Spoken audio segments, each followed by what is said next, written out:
Hello everyone, welcome back to another Warcraft 3 broadcast. My name is Hengest, I'm with the Vegan Gamers, and today we're going to be looking at a Night Elf versus Orc matchup on Tirisfal Glades, I believe the map is called.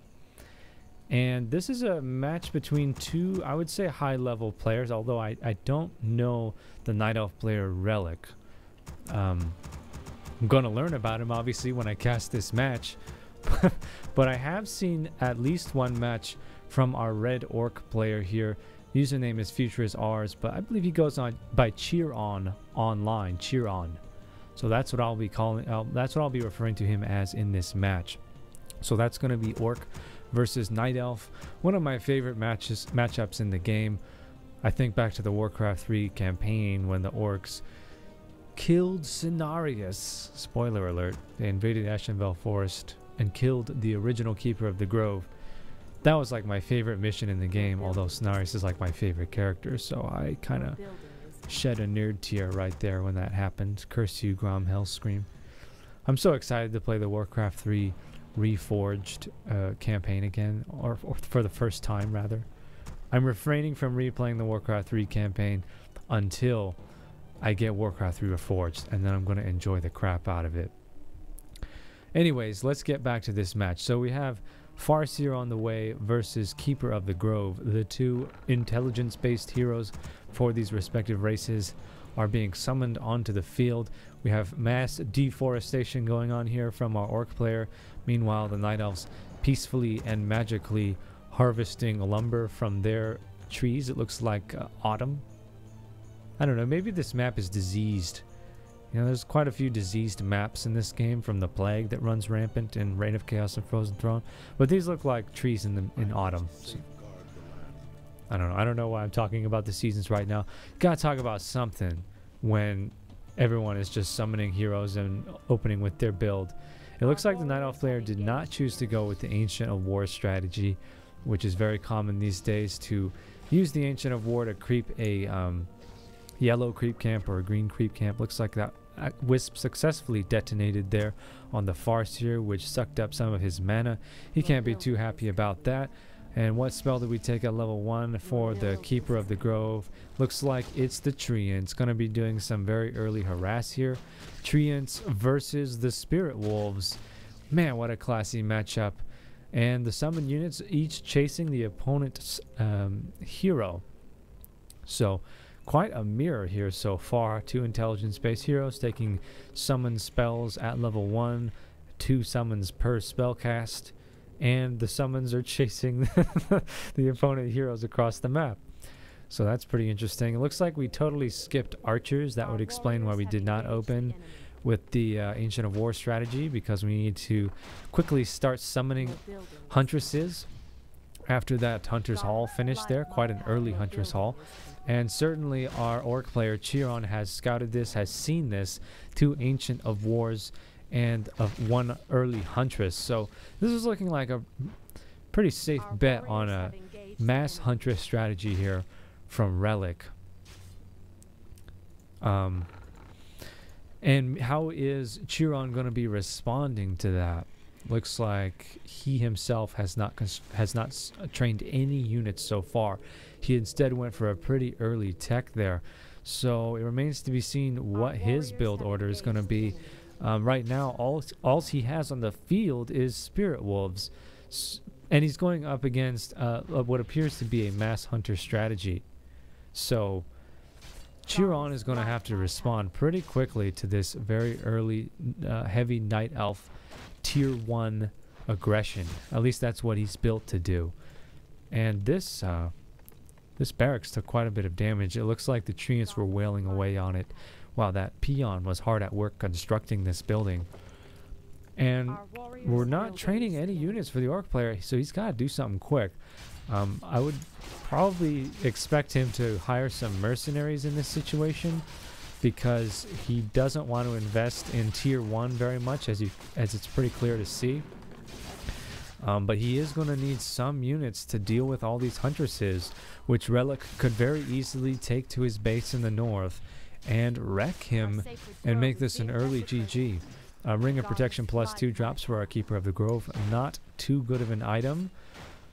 Considered by the competitive community to be one of the worst, if not the worst, drops you could receive.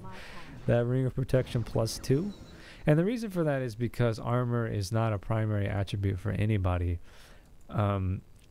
Although hero armor is very powerful, you can also get armor from agility, which deprioritizes armor as a standalone stat. And in most cases, you would want to have agility instead, especially if you're an agility-based hero. I believe agility increases movement speed. Perhaps some of you more experienced Warcraft 3 players out there could educate me about that. But, oh man, look at this. We got 5 hunters on the field, huntresses rather. And what is that? We got, no, okay, these are all wisps.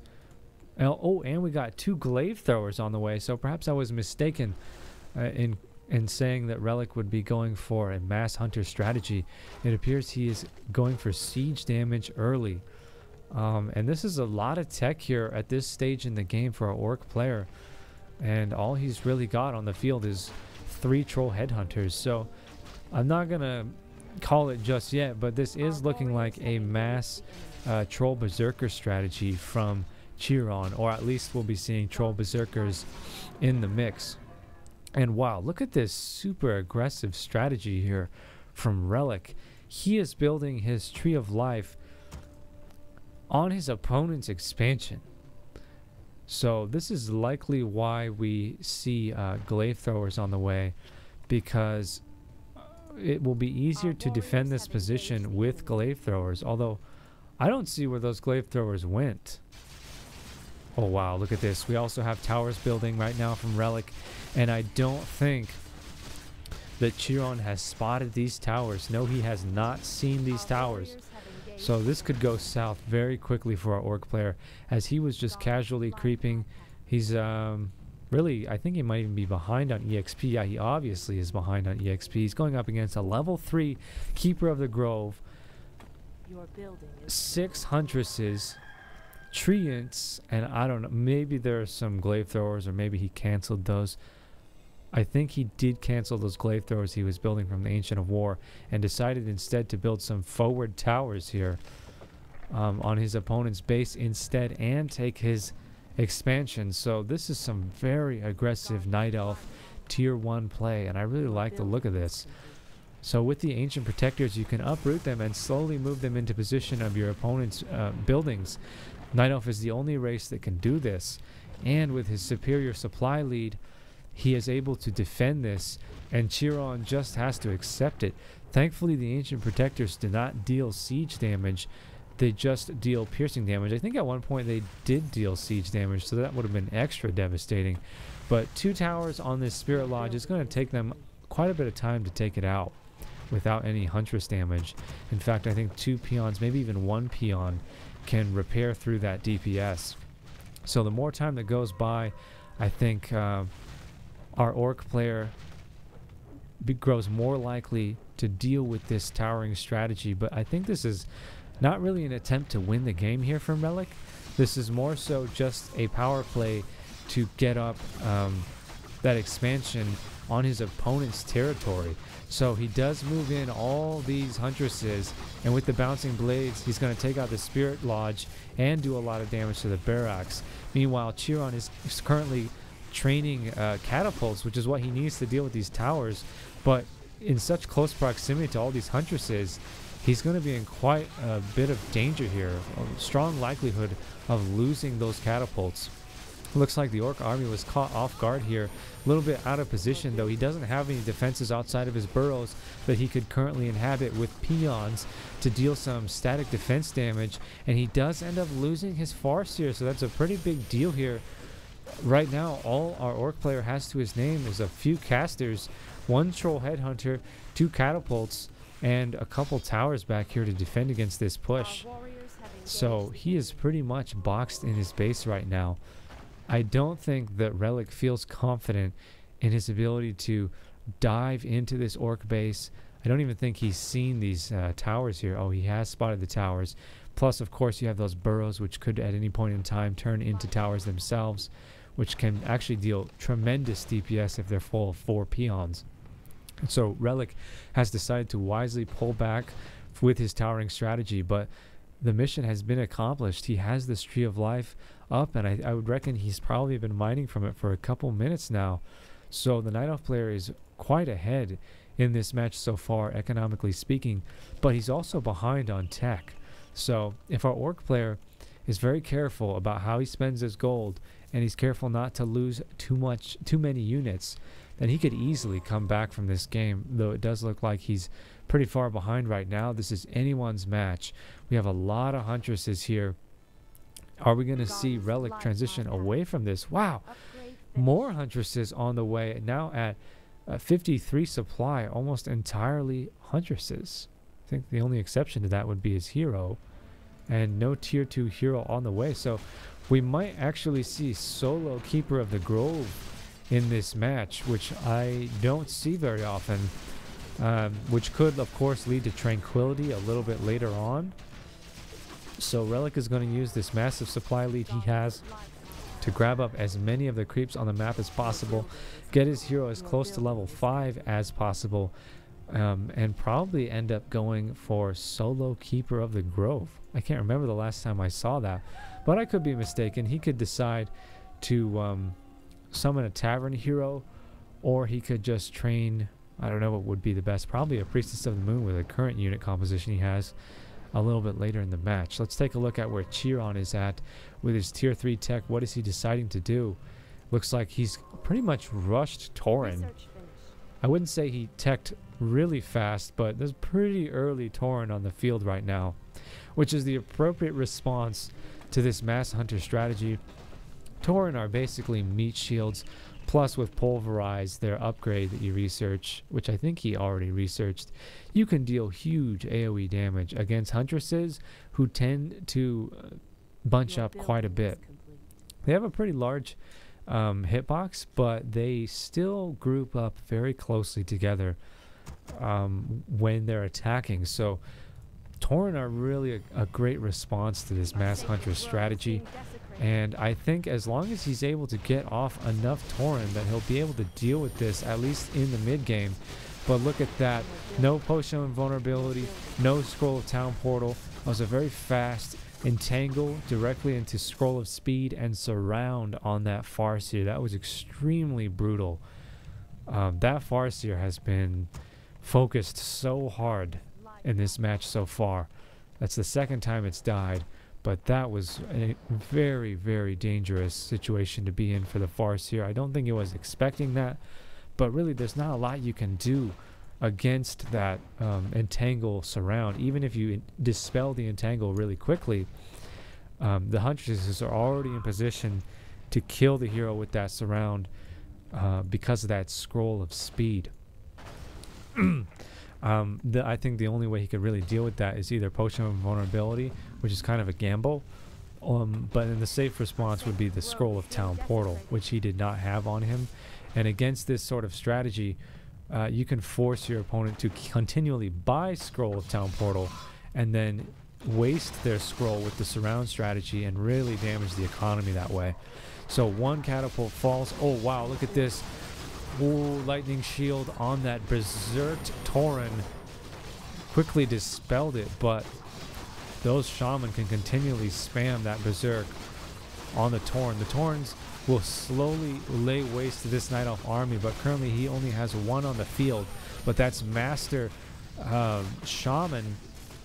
Even on these Spirit Walkers and the wolves, that berserk is going to be dealing huge unanticipated damage on these Huntresses. I don't think that Rellik was really ready for the berserk at this stage. He doesn't have any dryads on the field to dispel that berserk. Or I keep calling it berserk, it's actually bloodlust. Berserk is an ability that the headhunters use. And wow, surprisingly, relying only on his tech advantage, CheerOn managed to defend against this mass hunter strategy very nicely. So Rellik is going to have to totally transition away from mass huntresses, as he just proved they are not going to work against that orc frontline, the scariest frontline in the game. And this is something I was really not expecting to see. Mass Faerie Dragons here from Rellik. All right. So Faerie Dragons are quite squishy. They deal very little damage. But they do have an ability with a channel that damages spellcasters every time they use spells. So against the shaman and the spirit walkers, this is going to be pretty scary, but what an interesting unit composition. Will it be enough? Definitely CheerOn's casters are going to be less able to cast spells in mass like this. They're going to get damaged every time they do. Quite a bit of damage. We'll have to wait and see. There's been so many balance changes to the game. I don't know how much damage this strategy is going to do right now. Oh no. And the Farseer is totally out of position again. This time he doesn't make the same mistake, and he very quickly uses that Scroll of Town portal as soon as he got surrounded. Didn't lose a single unit, and he spotted this mass Faerie Dragon strategy. That's like 12 Faerie Dragons now for Rellik. And this is a really dangerous strategy because it's such a big investment and it's so unconventional. So with this number of Faerie Dragons, if he ends up using that spell to channel and counter these casters, I think it's safe to assume that the casters of the Orc army will be pretty much taken out of the battle.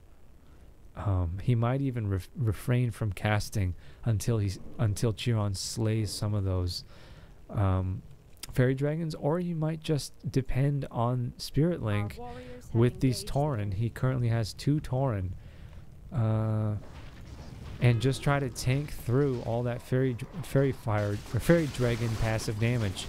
So it looks like Rellik is going to take this opportunity to grab the first red creep camp of the match, and the Sasquatch Oracle will be dropping a rare item. Meanwhile, he's trying to delay his opponent here with the Faerie Dragons to try to make sure that that rare drop ends up in the hands of his solo Keeper of the Grove. And would you look at that, ladies and gentlemen? Look at all this armor. Just as I was talking crap about armor in this in the early game, our Keeper of the Grove picks up Ring of Protection +4 in addition to his 2 Ring of Protection +2s. So that put him at 8 armor. Damn. 8+ armor and 12 total hero armor, though he did abandon one of those rings back there. So that's probably the tankiest Keeper of the Grove I've seen in a while, though he doesn't have any HP boosting items. He had a hell of a lot of armor. At least it's something against the physical damage of these Berserkers and the Tauren. So this is going to be the decider. We'll see if these Faerie Dragons actually end up doing enough damage to these casters. Meanwhile, the the Bloodlusted Tauren are pulverizing the backline of the Night Elf army, which just consists of these Huntresses. And yes, a lot of damage is going down on our casters from the Orc army, but I think the majority of it is coming just from the Faerie Dragon auto attack. So this is quite even so far. There's a lot of trading going on here, and level 6 just dinged on the Keeper of the Grove. And as I expected, we're seeing our first Tranquility here, which is going to force the Orc player back. It's hard to tell who came out on top in that last matchup. I feel like it was pretty even, but that level 6 Keeper of the Grove is pretty scary, and it means that he's able to attack right away while our Orc player is still trying to heal from that last encounter. The Tranquility very quickly tops off the health of these Huntresses and these Faerie Dragons out of battle. Still, so many Huntresses have fallen just to the combined efforts of the heroes and the Tauren of the Orc army. I think every single one of those Huntresses have fallen now. I would say primarily to the pulverize from these Tauren. I wish we could see how many kills these Tauren have gotten so far in the match. That would be something great to add in Warcraft III Reforged. There have been a couple RTSs where you can actually see how many units your units have slain in their lifespan. I even think that's a feature in StarCraft II, though I could be mistaken. It's been a long time since I played StarCraft II.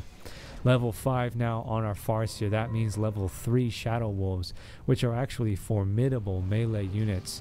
They definitely deal more damage than level 3 Treants in terms of DPS, but there's only 2 of them. So You know, you can't get off surrounds quite as easily, and you can't target as many units as the treants. But with the critical strikes on those level 3 spirit wolves, I mean, sick them on a hero, and that's a lot of damage you got to deal with. So I'm really liking this unit composition here from CheerOn. He's got one Kodo Beast to provide that aura. He's got, oh wow, when did he pick up the Illyria's Flute of Accuracy? Wow, he must have got that from a yellow creep camp, right? Yeah, what a lucky drop, because he had, I think from the beginning he decided to go for Berserkers in this match. Certainly when that item drops, that solidified his decision to go Berserkers, because he got level 1 True Shot aura, plus he's got the War Drums and all these Berserkers. He's even adding in some peons with Spirit Link into the mix. Very scary tier 3 orc unit composition versus Huntresses. Wow, Rellik actually built more Huntresses after they all got destroyed by pulverized on those bloodlusted Tauren, and he's sticking with this Faerie Dragon strategy, who are now at +2 attack. So with that attack upgrade, he could transition into Chims a little bit later, or Hippogriffs, but I mean, Hippogriffs aren't going to help him at all, but Chims would definitely be an appropriate response to these Tauren if he could keep him out of range of those very scary troll berserkers. So CheerOn is going to go and try to attack his opponent's expansion, which, keep in mind, our orc player's been doing all of this on one base so far, so that just goes to show you how efficient his spending has been and how few units he has lost. He doesn't even need an expansion to go toe-to-toe with this Night Elf player. Quite a few units are dropping right now. I would say most of them are the Huntresses, who have fallen to the combined efforts of Berserkers and Tauren, but mostly Tauren, who are just pulverizing them. And right now it's Tranquility versus the Shadowhunter's Chain Heal, which is at level 3 now. And I think the orc player is surprisingly just going to sit right through this Tranquility, because he's so confident in his superior damage, and I think his projection was right. He managed to actually slay the majority of the Night Elf army whilst tanking through that Tranquility and just relying on a couple chain heals from his Shadowhunter. Surprisingly, he kept his Shadowhunter in range of that Entangle. I'm a little surprised to see him make that mistake, as he didn't really have any way of getting that Shadowhunter home safely unless he just ran with that Scroll of Speed when he had the chance. But even so, I think that CheerOn actually came out ahead in this battle, despite his opponent now having a nearly level 8 Keeper of the Grove. This solo Keeper of the Grove strategy, quite interesting to watch. I certainly was not expecting this. And still Rellik is producing Huntresses. Why are you still making Huntresses, Rellik? They're just getting abused by those Tauren, who he has not even been able to kill so far, because Spirit Link plus Chain Heal is so effective at keeping these Tauren alive. Wow, this Tree of Life is so close to death, and I think CheerOn is just going to retreat here. He might leave his Spirit Wolves behind to finish off that tree, but wow, this is pretty close here. Another Entangle could go down and kill this Farseer, but the Keeper does not have the mana to pull off that that last Entangle that he needs. Meanwhile, the Orc player has got to be coming close. Oh wow, I didn't even see that his gold mine was mined out. Oh, look at that. Chain Lightning killed his use as a single target ability to kill that solo hero from the Night Elf army. Oh man, I don't think Rellik was expecting that. I was caught off guard looking at the gold mines, not realizing that Relik's Keeper was one Chain Lightning away from death. I think that's probably tier 2, level 2 Chain Lightning. I think that our Farseer just skipped Farsight altogether. So level 2 Chain Lightning destroyed the Keeper of the Grove right there. That was exciting. And obviously Rellik went straight to the tavern and purchased his hero. He cannot afford to have a leaderless army. Oh no, and that Chain Lightning. Oh wow. When did the Farseer reach level 7? I guess he got a ton of experience for killing the Keeper, but I didn't even notice that was in fact level 3 Chain Lightning that killed the Keeper. I just saw how much residual damage it did on those wisps right there. Absolutely devastating damage from level 3 Chain Lightning. It's so hard to tell. One thing they got to add in Warcraft 3 Reforged spectator system is the ability to see which spell rank the players are using. Sometimes you can tell if you look at debuffs, but in the case of Chain Lightning, there's no way I can tell except by guesstimating the amount of damage it's dealing, what level that spell is. But yeah, I obviously was not paying attention and did not see that Farseer reach level 7. He probably has Earthquake right now, level 3 Chain Lightning. And with Earthquake, he could... I mean, it's very hard to keep an expansion up against an Orc player like this that has Earthquake and map control. Right now, CheerOn is long distance mining, and he just about has enough gold to expand, build his hall over there at his nearest expansion. Meanwhile, I don't think the Rellik is in the same position. Rellik is down to 51 gold, no units, and no income whatsoever. So this is pretty much GG here. Unless Rellik can somehow take out the entire Orc army with Treants and a level 8 Creeper. Keeper. He definitely is a Creeper. He creeps probably the best in the game right now with Treants. But yeah, unless the Keeper somehow manages to kill off all these Orc units and prevent this long distance mining operation before CheerOn manages to get up his expansion, I don't think that the Night Elf player is going to be able to come back in this match. But you have to commend him for trying. He is now in danger of being slain again by level 3 Chain Lightning. If these Spirit Wolves get off a couple attacks here, definitely he is within one-shot range of the Chain Lightning. But I think that CheerOn is going to play this as safe as he can and just rely on a healing salve, make sure that his Farseer does not get killed, because he needs to spend what little gold he has reviving his Shadow Hunter, which he's currently doing, and getting up an expansion. Or he might just continue to long distance mine if he knows, which he probably does by now, that his opponent is stuck on just one hero, which is a pretty sad situation to be in. I don't envy Nuada here, the solo Keeper of the Grove from the Night Elf army. I think this is pretty much GG. There's very little possibility that he could come back. Oh, and I didn't even see he moved his Tree of Eternity up here to try to take back a gold mine. Instead of going down here, which would have been the safer option, and grab his own expansion, he decided instead to be even more bad-mannered and come up here and put his Tree of Eternity down on his opponent's expansion. And obviously this expansion is going to go down here. I'm not really sure why Rellik has not left the match so far. Perhaps he's a little bit salty. Definitely this happens on Battle.net sometimes, where you kind of force your opponent to end the match the slow way because maybe they'll disconnect, or maybe you're just dinking around and trying to waste their time, whatever. But yeah, pretty impressive play here from CheerOn. I have to say, Rellik is also a very good player, but he invested way too much into Huntresses. I keep seeing this issue with Night Elf players, where they just invest too much in Huntresses, and doing it against an Orc player who, I mean, has high tech, definitely has a tech advantage, but if he has Tauren and he's spirit linking them, that's your cue to just stop producing Huntresses altogether. But it was very interesting to see Rellik go for that Faerie Dragon strategy, so I'm very glad I saw this this match for that reason. It's not common to see mass Faerie Dragon, and although it didn't work out great for him, it was interesting.